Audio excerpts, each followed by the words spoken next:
Hello everybody, and welcome to another video of The Journey. I'm your host, Jeremiah Jenkins. Where's Matthew? Well, you're looking at him. This is just his alter ego. How you doing? So today's video is, we're gonna talk about... What? What you want? Excuse me, folks. What you want?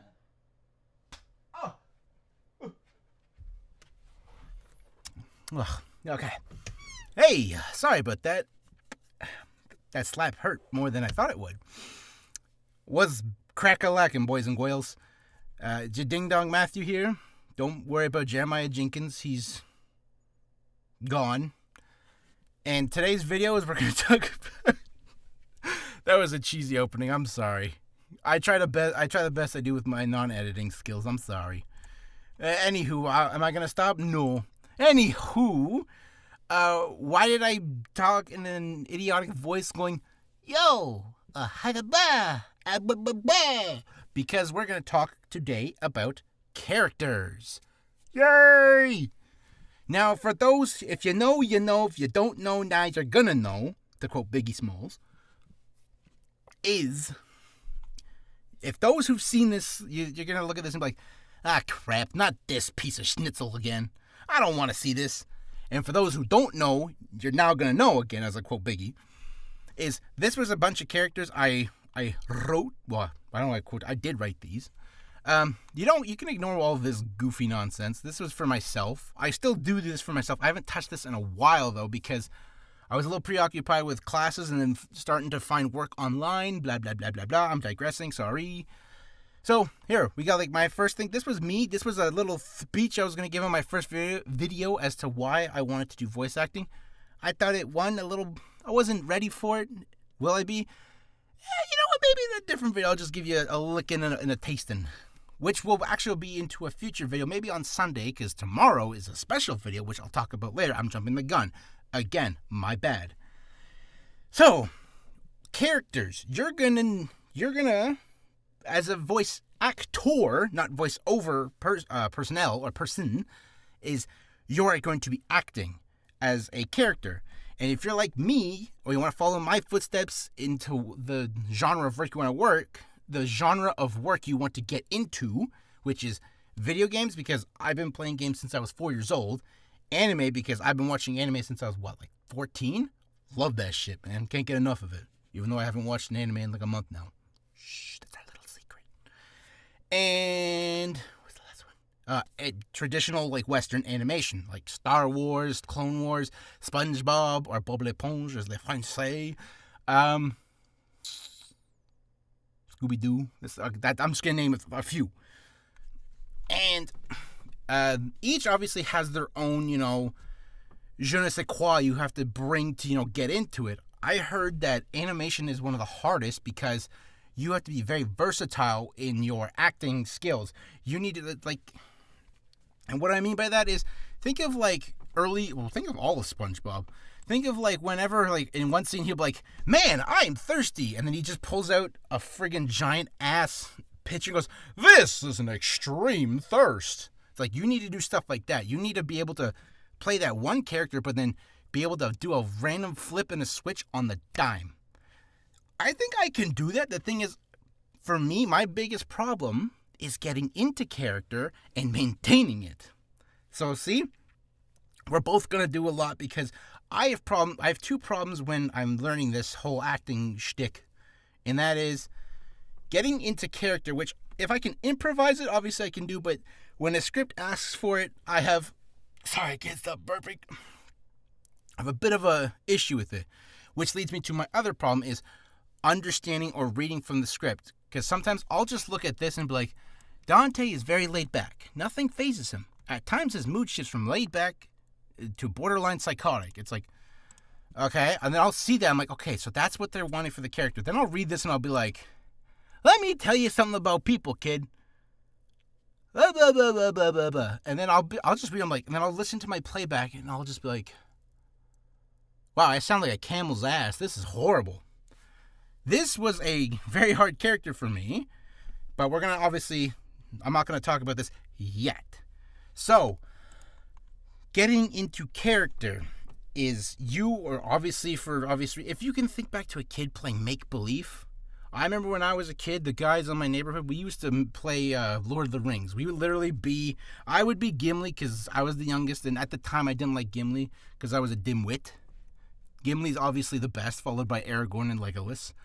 The oldest guy in my group was Aragorn, and the middle guy, who just so happened to love archery, was Legolas. And we would play, we'd be like, we would jump on his deck, we'd jump off, we would have sticks pretending them to be swords or axes or bows and arrows. And we'd be like, there's orcs over there, kill them. And I'd be like, rah. And then my other friend would be like, I'm badass because I'm Aragorn. Along the lines of that. Obviously, I can retain some of that, but it's very weird for me to go from what's in my brain from off of a script. It's like magnets to me. It's like when you put the two together, they bounce off each other. It doesn't attract. It doesn't connect.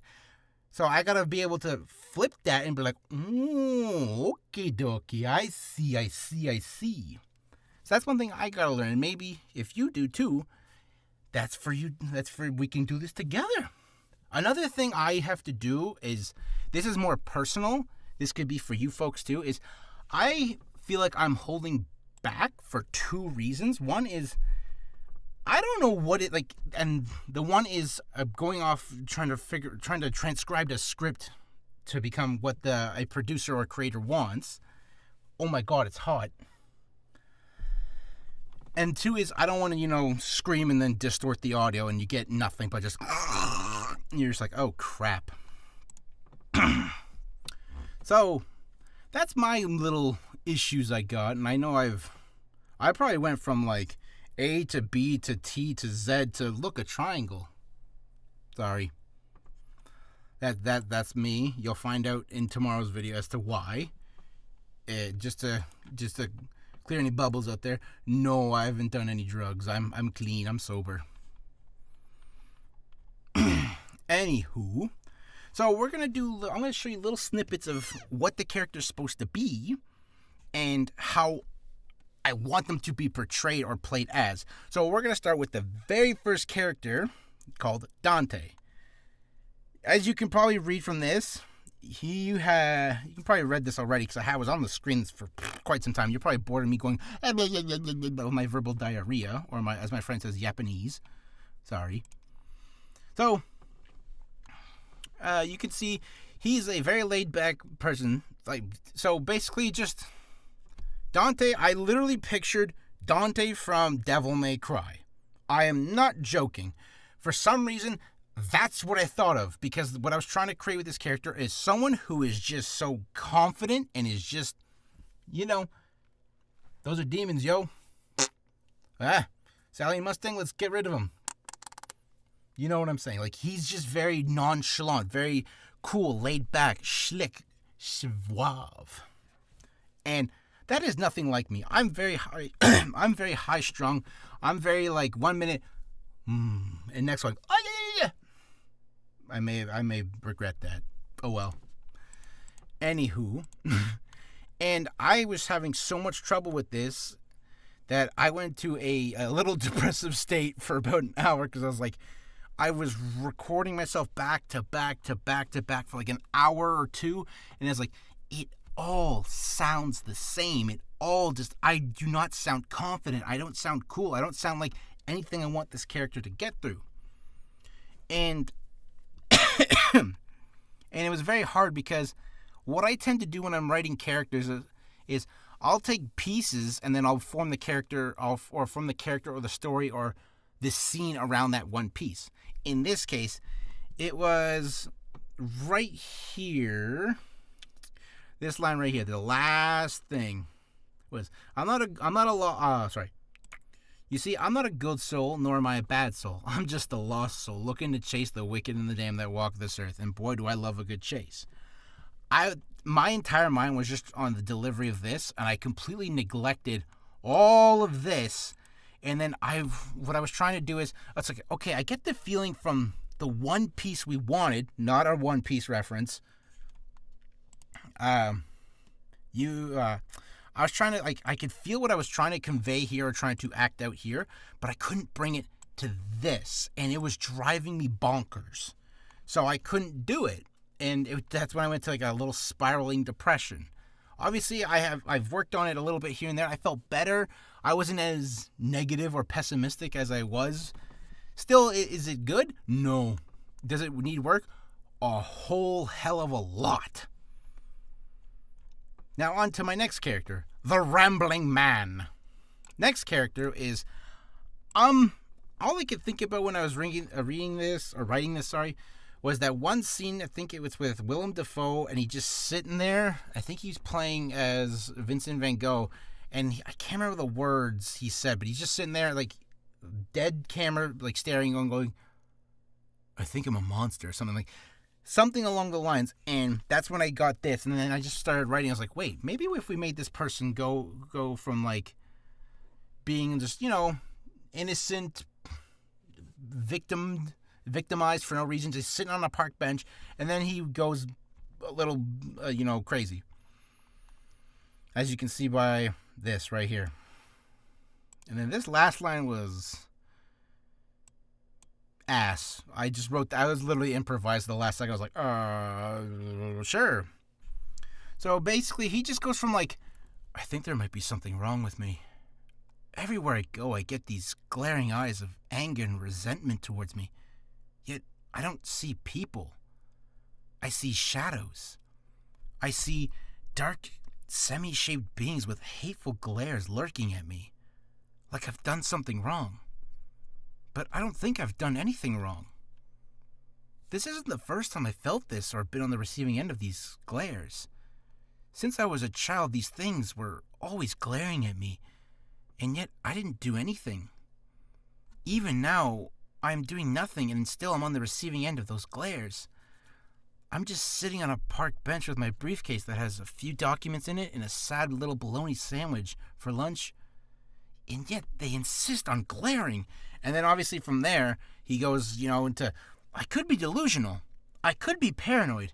Hell, I could be straight up nuts. But I know something isn't right. And then I highlighted to saying that's where he's going to start shifting to, he starts to become unhinged to borderline like, not like Joker moment though. So maybe it isn't me at all. Maybe it's all those glaring at me. Maybe they are the problem. Yeah, that's it. Like I said, they aren't people. They're shadowy beings that I've subconsciously manifested into reality. That's it. They aren't real. They aren't people. And I'm not going to go any further because, well, I'm going to deafen you guys. And two, I don't think I'm ready for this yet. So we're going to go on to another one. Now, this, I kid you not, was a random, I think it was soliloquy, the right word, where I just went off on the word, I think it was, I don't know, I don't even know, just some stupid soliloquy of my thoughts going, ooh, look, something, and I wrote it. So, and as I emphasize, lower pitched, slow paced with a mild English accent. So sort of like, what sadness does life begot? So full of wonders and joys, many splendors to behold, many experiences to live, and through all, there's a lot of typos in here, and through it all, there always seems to be more to it than what is just. As enigmatic as it seems, its mystery is part of its allure. Some of humble beginnings, whilst others with tragic backstories. Basically, this is just a ranting, rambling of my brain thinking I was higher and mightier than those, which, I'm up my own ass sometimes. So, time to get back to reality, dumbass. What's this one? This is a character I wrote for a book. Yes, I'm a published author. Don't buy my book, it sucks. It's a fantasy novel, and this character comes from the prequel, which is not written, but the ideas are there. Basically, these are a list of life advice the character in question, Constance Valentino, gives to our main character. And I kind of like these rules. I made them up. Some of them I took from like actual philosophical, like what people of the philosophy, excuse me, like wrote about or talked about. So like this one, emotional judgment outweighs logical. I think that's more psychological quote, I think by Carl Jung or Sigmund Freud. I can't remember who. But I was like, damn, that's pretty freaking cool. So I wrote that and then I went on my own opinion. Then obviously I go for more and more and more. When I was trying to do this character, he's like I said, he's mid-40s, early 50s. So he's like, rough, gruff, and old. But he's got like a very still like devil-may-care attitude. He's like, I don't care. So like, everybody lies. Be a fool and fall for the lie once in order to find the truth. Then and only then, learn from it and be fooled no more. See, then the problem for me is, if that was good, you may think that's good. To me, no, because this is a character I created in my head, and it has to be perfect. I'm coming from like a producer standpoint, and it's not hitting what I want it to hit. So we go on. What the hell's Project A? This was the first like rough notes of my book. I called it Project A because they were just like characters and families and stuff that we're going to talk about. Why is it highlighted red? I didn't like it. Put it out. I was going to still do it because I wanted to show you guys that no matter what, if you like a script or not, if you got hired and you're excited about it, or if you got hired for the job, always remember to maintain that dignity. Always hold that honor, that word that you will do a good job. Or you will do the job and you will do it to the best that you can. Regardless of if it says, he went to store, grab stick, eat mud, fell over, die. That's you got to improvise all that. And you're like, what? This is something that I was told in my classes, both of them, was to help like get you to character. I tried this. I couldn't do it because the character I picked was completely outlandishly different from me. Is the 21 Principles of Dokudo. If you don't know what that is if you know about the manga Vagabond, talks about a samurai from the 15th century who was considered one of the greatest swordsmen in all of Japanese history, named Musashi Miyamoto. He wrote the Book of Five Rings. It's a strategy book that you can buy to this day that people use. It's up there with the likes of Sun Tzu and all that. And the backstory to the character is he wanted to become invincible under the sun, basically become bloodthirsty powerful, to perfection is just a word, meaning that he simplified his own like life and flipped it around saying, yeah, I don't need all this.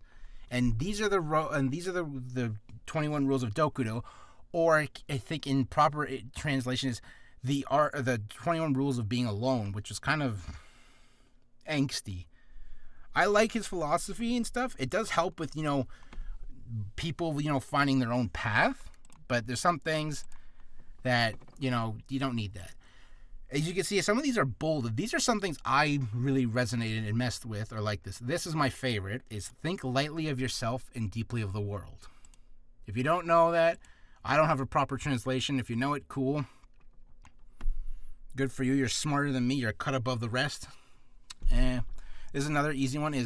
This took me a while to understand, is do not fear death. Yes, death is scary, but it's not, as to quote Robin Williams' character in Dead Poet Society, I think it is, or Patch Adams, I can't remember which movie, I haven't seen either and I want to, is death is not the enemy, my friend. It's not. If you understand that, again, you know what I'm talking about. If you don't, it's okay. You will learn. Here we go, another one. This was just a random monologue. I was just thinking I was going to do this for a character, and then I just kept it in the side, and it's basically about how a guy goes on about how is immortality such a blessing when it's actually a boon. And he just goes on like, yeah, it is not, you fool. As you can see from the very last sentences or paragraph, or last two, is immortality is no superpower, nor a gift for a blessed individual. It's a curse put on those that have desecrated the sanctity of life and death itself. And then immortality is an eternal prison from life itself. So, trying to get into this character was just like someone who was just, as right here, he's miserable, He's annoyed and he's angered by how little respect people show towards, life and then immortality. And I feel like I lost track of what this whole friggin' video is. But it's all about characters. That's what we're trying to do. Like, how is this similar to this? Oh, it can be. It talks about don't fear death, but this one's about immortality. How is this similar to life advice? Oh, they're both essentially philosophical or wisdom imparting done. What's this? This is just some ranting that you can try your best. You don't have to follow in a low pitch, slower pace. Mildly, you can do it if you want, you can do an Italian accent. You can do it in a Middle Eastern accent. You can do it in a Russian accent. You can do it in a Jamaican accent. I was going to say patois, but I don't think patois, that's the language to speak. That's not the accent. Sorry. But you got what I'm saying. And it doesn't have to be slow. It can be fast. It can be intense. I spat there. My bad. Anywho, so we're going to keep going on and on. You know the shop merchant. It's an improvised thing where it's just like, hello, welcome to my shop. Why aren't you buying anything? Screw you, get out. To, hello, damn you, it's you again. To, wait, are you actually buying something? Oh my. And then the third one obviously is, ooh, you've come back, my good non-shopping friend. Come on in. This is a personal favorite of mine. I don't have a name. I just called it Silly Villain. This is something I need to say very, very, I need to be very forceful on this. Do not create a character to a voice. Do not have a voice in mind and then do a character around the voice. You want to do the voice. Don't do the voice around the character. You are playing the character. The character just so happens to have a voice that talks like this. Well, that's very all fine and dandy. But guess what? That's cool.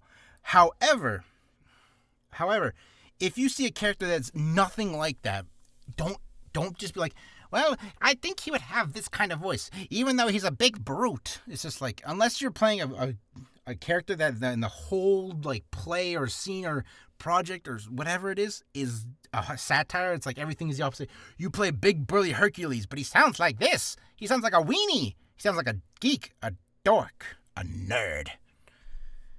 So I base this entirely on Skeletor from He-Man. Why? Because it's a very funny voice. Now see here, you little buffooligan. Excuse me, I passed gas. So this was a very, very, I loved this character, even though I did the wrong. Learn from me. So play the character, do not play the voice, is what I'm trying to say. If you want, I'm going to do this in a future video, because this is a personal favorite. This is another improvised that turned permanent. And initially, it was just the character, Old Man Jenkins, as I called him, just being, he's just an old man.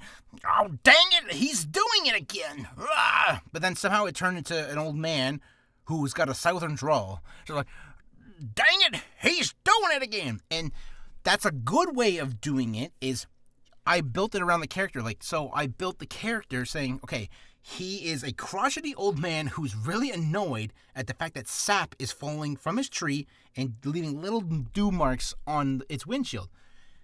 That's a real thing that happened to me, and that's why I made this character, and it pissed me off, or annoyed me, didn't piss me off. And then when I was playing around with the character, I kept doing the crotchety old man, and for some reason a southern drawl came out, and I was like, hold on, let's work with this. And I liked it, and I kept it. This was another one. This is an example of doing something right in improv, but trying to bring it back to life. It's kind of like Frankenstein's monster. You don't do it. If you can't do it after 50 tries, I would say just let's put it down, because at that point it's not wasted effort, because no effort in this endeavor is ever wasted. It's just more or less that if you can't get it, then don't worry about it. You'll work on it eventually. You may find an epiphany in another character in the future or down the line, so don't worry about it. Down reflection, this was another personal one. It was just, I pictured Patrick, Patrick Star being, "Hi, it's SpongeBob." And you know Patrick, he's a lovable goof. That's who Derek is. Derek is the lovable goof. As you can see, Troy, main character, normal voice. Derek, the dumb friend. Patrick Star sounding voice, deep and dumb. Good news, Derek. It's just us and another squad left in the competition. I say we hit them with the old... Derek? What are you looking at? What's got you so distracted? This man over here. He's just looking at me. What's his problem? So essentially, obviously from the title, he's looking at a reflection of himself. Elated Droopy. This is another, silly villain. I could talk like Mr. Droopy. It's something I learned a couple years ago, and I used it to annoy my friends. But now I can do it, because I can. So I tried making something that he sounds depressed, but then everything happens with something he'd actually like, which is, as you can see, egg salad sandwich with unsalted whole wheat crackers and prune juice box. Oh boy, this day keeps getting better and better. It's like, that is a vile lunch. And for some reason, he's happy about it. Lance the Boxer, this is something is literally, you're a boxer, and he's like, he's tired. But at the same time, as you can see, as the dialogue continues, he just goes off. His ego takes over, and he's like, I'm going to be the best boxer there is. And I tried, and I couldn't, but obviously I'm going to keep practicing at it. Special Ops, this is something I wanted to do, and I just couldn't do it. I could not do this. This is something of, not only was it bad writing, but it was just trying to act this out. I just didn't like it. It was not fun. I tried to make it, serious, because, it's a Spec Ops mission. It's like, oh, shoot. We got 22 seconds before the next guard comes over, and they check this room, and we're screwed. We got to get out ASAP. And then I somehow made it into something of a random comedy bit, and I was like, geez Louise, man, we get it. Ferryman was something I did, was kind of like that gimp, Undertaker that serves a higher being. And he's like this, my master wishes to see you. I tried, every time I tried doing this, there's two problems. One, it devolved into Droopy, which is not what we're trying to go for. And two, it was putting me to sleep. I cannot stress that out. When I would practice, I would spend okay, tonight we're going to do an hour or two on the Ferryman. We're going to record, we're going to see the ups and downs, the goods, the bads, the uglies, the no-nos, the yes-yeses, and blah, blah, blah, blah, blah, blah. So I kept doing this, and I kept halfway through, before I even got to this, I was like, and that would have been my 9th yawn, and I would have been like, okay, we're going to stop here. Problem, this was actually, I consider this to be one of my best work in progresses, because it is similar to Pissing Tree and the Old Man, or in your case, Old Man Jenkins, was I just created, this entire line, and I created this entire character, or these lines based off this. What's the problem, big man? Is there a problem? Literally this sentence alone. I was like, okay, wait, problem. And then the next thing I got was this line was, oh, no.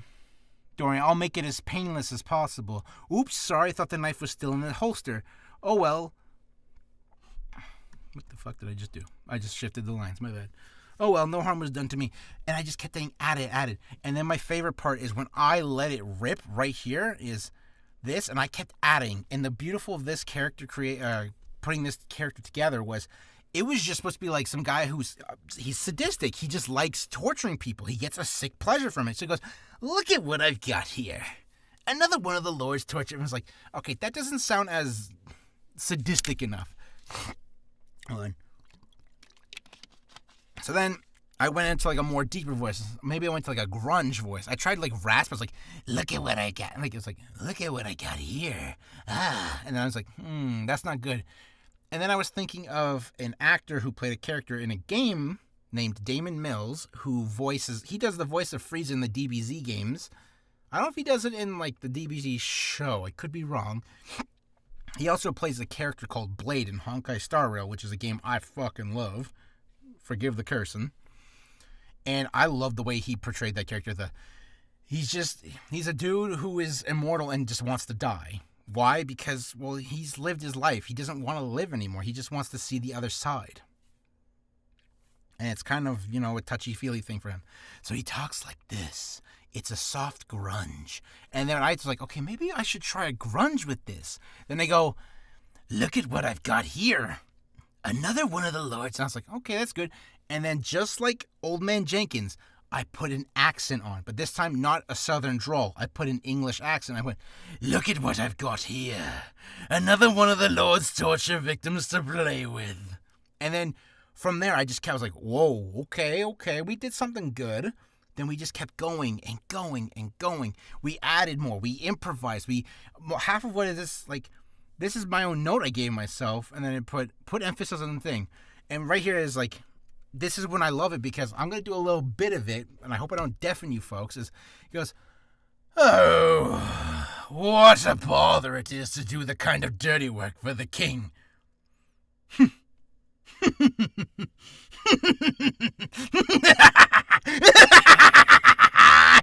That is if you hate this kind of work. I do not. I love this kind of work. More. Give me more. Let me rip, tear, and sunder every last one that chooses to defy you, O great and mighty Lord. For my name is Vladimir the Bone Collector. My breath. Now you may think that hurts my throat. I've done it so much that I've gotten used to it, as long as I don't keep doing it, as long as I'm not constantly screaming, because I just gave myself a wicked headache. But that's what I'm talking about. When I did that, I went full force into it. This was garbage. This was supposed to be a motivational. This one was, I was trying to portray someone being like, all like, forgive me, Father, for I have sinned. And then he does all the 7 deadly sins. He's like, I've scammed, cheated, and lied. And then progressively, I think it's like when he gets like sloth and gluttony and sloth, he starts going to be more like he's annoyed that he wasn't punished for it. And then obviously, when you see this part, so Father, I ask for forgiveness. Why? For you have also sinned. Are you not responsible for the creation, the flaw that stands before you? And he kind of tries to flip the whole confession on God. This one I'm going to X. And then this is, I think, my number one favorite. Why? Because when I was starting recording, before I was applying for jobs, I was going through this bit of improv. I was just like thinking of characters going, I was just popping schnitzel stuff out here and there, and I was having so much fun with it.